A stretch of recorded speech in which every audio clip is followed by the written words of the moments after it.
The main considerations to factor in when deciding between an inflatable paddleboard and a hardshell paddleboard are storage, portability, and durability. I've paddled both inflatable paddleboards and hardshell paddleboards, and throughout those years, I've compiled a list of the pros and cons of each one.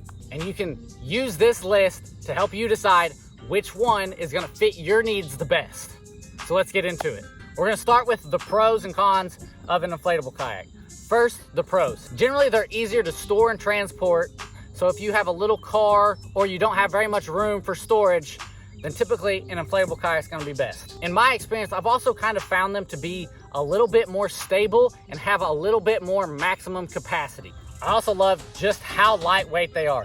Yes, a hardshell paddleboard isn't all that heavy, but it's still heavier than an inflatable paddleboard. And even though it's an inflatable paddleboard, I haven't noticed a loss in handling capabilities because there's still a removable keel that you can insert on the bottom of this, and you've got just as much control on this paddleboard as you do here. However, with that said, there are a few cons that go along with inflatable kayaks. Number one, I don't think they have as much longevity as hardshell kayaks, at least the good quality hardshell kayaks. Also, they require more maintenance. You can't just roll this up, throw it in the bag, and take it home. You've got to let it air dry out, whereas with a hardshell kayak, you can strap it on the roof and go. When you get to the water, it takes longer to actually get onto the water because you've got to air it up, you've got to get everything ready, whereas this one, you take it off the roof or you take it off your trailer and you throw it in the water and you get to paddling. So it takes a little bit more effort, a little bit more time with an inflatable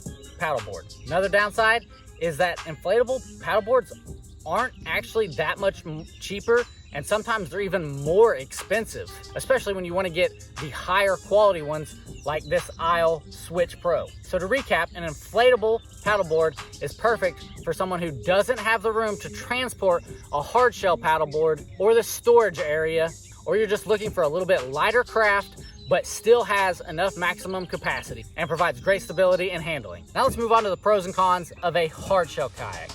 First, let's start with the pros. Number one, you can just get on the water a lot faster.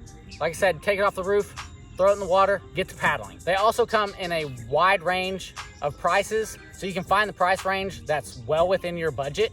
I also believe that they're gonna last longer, be a little bit more durable as long as you take care of them properly. Now the caveat to both of those pros is that it also depends on what type you get. So there's rotomolded, which are gonna be your more expensive and more durable paddleboards. And then there's also thermoformed, which are less expensive and less durable. Now let's move on to the cons. Obviously, they're gonna be more difficult to store, more difficult to transport because of their bulkiness. It might be slim, but it's still really long, and it's just kind of awkward and bulky to carry around, to transport, and to store. And the last con is that they are heavier, which once again makes carrying them around a little bit more difficult. So with that said, who the heck is a hardshell paddleboard for?